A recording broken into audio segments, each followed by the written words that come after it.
So we're gonna do a little cooking here. The recipe is an appropriately sized cylindrical container, just happens to be some marinara sauce, your warped parts, and a pot of boiling or near boiling water. What we're gonna do is we're gonna dip one in, put it on here, just about the right size. And I'm gonna do one at a time, I think. And set it up on here with a rubber band. And then put the other one on and we'll see how that works. So let's give it a try. So it usually just takes a little bit of dip. This is the worst one, and we want to kind of catch the area that needs the most work.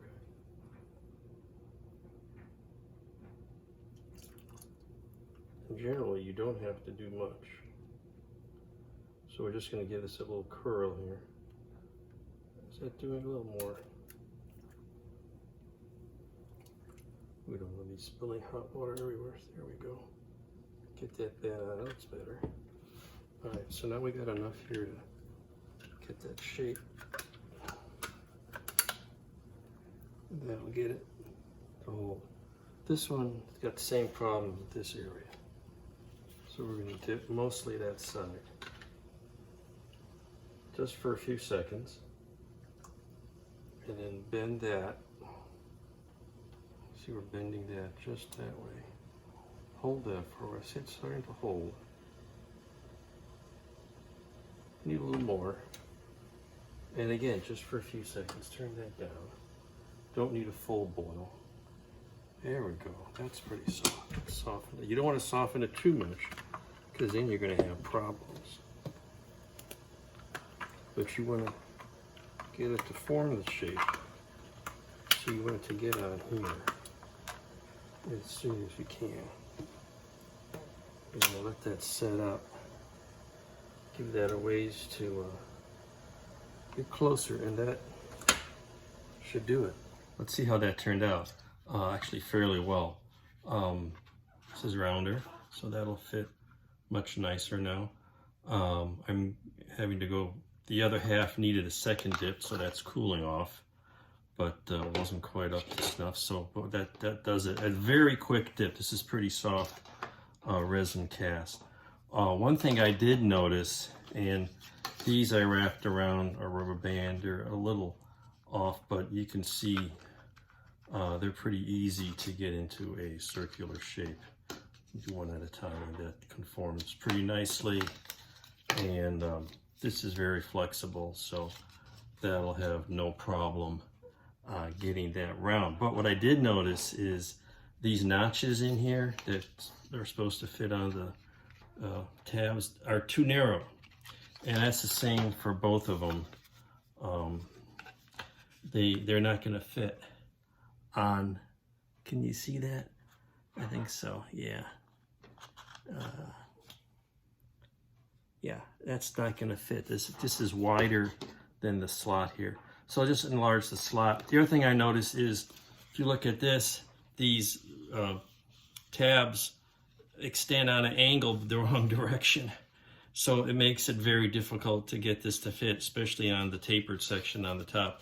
So simply all you need to do is to trim these back so they're just a little bit enough to locate the other half. Oddly, they're fine on this end, but when you get to the tapered section, they're angled the wrong direction, making them a little tricky to get a fit. These pieces don't seem to have that problem. So a couple of tips there, but I think now we're ready to get these two main assemblies glued together. I trimmed some of this off with my handy razor saw and some knives and things, so it's a little better flush. So let's put this together and see what we get here. There's still some weird warpage issues, but I think once we get the clamps on here and that inner ring, we'll be in pretty good shape. There's still some issues at the conical section. Doesn't like, but not too bad. Can make that fit. It's nice and round here. And I do notice that this doesn't need to be put very deep. In fact, the instructions show it glued right at the top. So just kind of doing some dry fitting. Let's secure these here. We'll see how the ring can go right near the top edge, so it doesn't have to be trimmed to fit around the tabs. So there we go. So that can be made pretty round. So we're pretty close here. So we're going to try gluing this together, see what we get. Got the halves together and got the ring in and trying to make it circular. It's not a perfect fit, but I think it'll work. So while that's setting up, we're going to take a knife to this, and here we go. Just start shaving these off, and then we'll sandpaper it down and make that all smooth.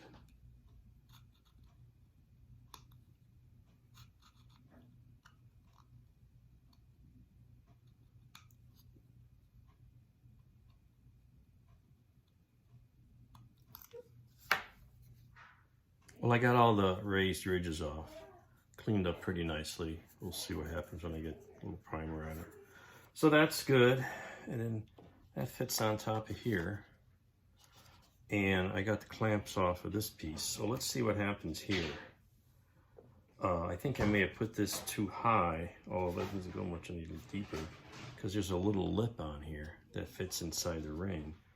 But I can shave some of that off. So let's see the basic fit. And take a look at this. The bottom of the top adapter is a larger diameter than the main S4B stage. That's going to be a problem. I've been looking at it a little earlier, and there's really no way around it. The diameters are different. I don't know if there was shrinkage on the bottom stage, because that sometimes happens with resin kits. You know, I'm trying to slip that in there, and I can get it in on one end, and I can get it in down there, but you can just see it's flush on the bottom, but there's quite at least a 1/16 of an inch or more. See how it's flush down here? On the top, there's quite an overlap. So what one could have done, although it's hard to discover this before you glue things together because of the warped parts and the weird fit, there's no way to dry fit that. That might have enabled me to make this a little smaller diameter, or to leave a little gap here and just fill this with stripped styrene. So anybody building this, keep an eye out for that. I did put this adapter on here, which needs a little putty because there is a molding flaw here. Just to help this roundness, leave some gaps there, and it fits nice diameter here. That you could also just shave this a little tighter to bring that diameter in. Is another possible solution to this. What I'm probably going to do is just shave the entire lip off and just glue it on here with a little bit of a overhang. You know, I don't see many other solutions to this at this point. Since the diameter of the inner ring is a little bigger than the inside diameter of the booster stage here, we're going to have to shave off this entire rim here, and we'll do that with wet sanding.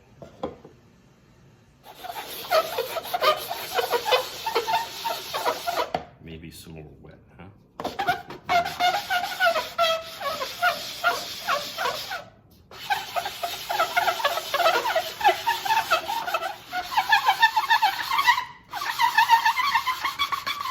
I don't remember this ever being so noisy.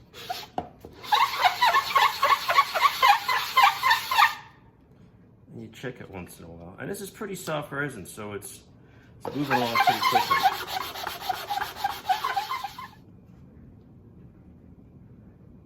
Here we go. That didn't even take 5 minutes to shave all that off, so you can see the rim's going now. It's just flush. So let's see how this fits on here. And that's not bad. What I'm gonna do is sand the top of this to get it, make sure it's flat. It's not perfect, but now we still have a little overlap. We still have a little overlap here. So I'm just gonna sand the rim edge, something like this,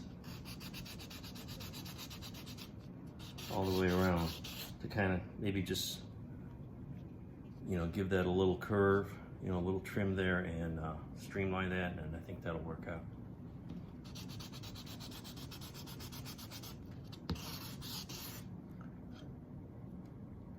A little water. You don't need a lot of water. And again, it's pretty soft resin, so that probably won't take very long. So I've sanded this surface and this surface and this surface, and you know, sanded around the edge here. And now we've got a very nice smooth butt joint, pretty flat, and there's less overlap, and if I rotate it around to the right angle, there's like, I can find spots where there's none. So it kind of depends where I want to put the seam. I might put them in the same place, I might put them 90 degrees. We'll see what the best fit is. Probably going to be able to cover that seam up. So, and the top is axis symmetric, so it doesn't matter how I rotate it. So anyway, I think that step is successful, and we'll have a nice joint here. What I want to do next is make sure this is all colored pretty much the same color. I think it's all going to be all white. There'll be some black stripes, and those can be painted or decaled on after the major assembly. So that's kind of the process we're going to head into. Well, here's the result after gluing those halves together. I just got the tape holding this adapter on to maintain a circle at the top here. And I can probably take that off, but it's not bad. It's a pretty decent fit. There's still some non-circular issues, but I think when we're all done, it's not going to be a big deal. I'm going to leave that as a joint there. I'm going to fill these seams here and on this side. So that's going to be the next step, putty that up. And I've determined that almost everything is white. I'm probably going to paint the nozzle separately before I glue it on. Same way with the capsule, because this will be Gemini black, and it'll be an easy solution just to glue that on after painting. So it's coming along. It's pretty, you know, there's not a lot to it, and pretty different model, that's for sure. So that's what happens, or it's not too bad once you tweak it a little bit.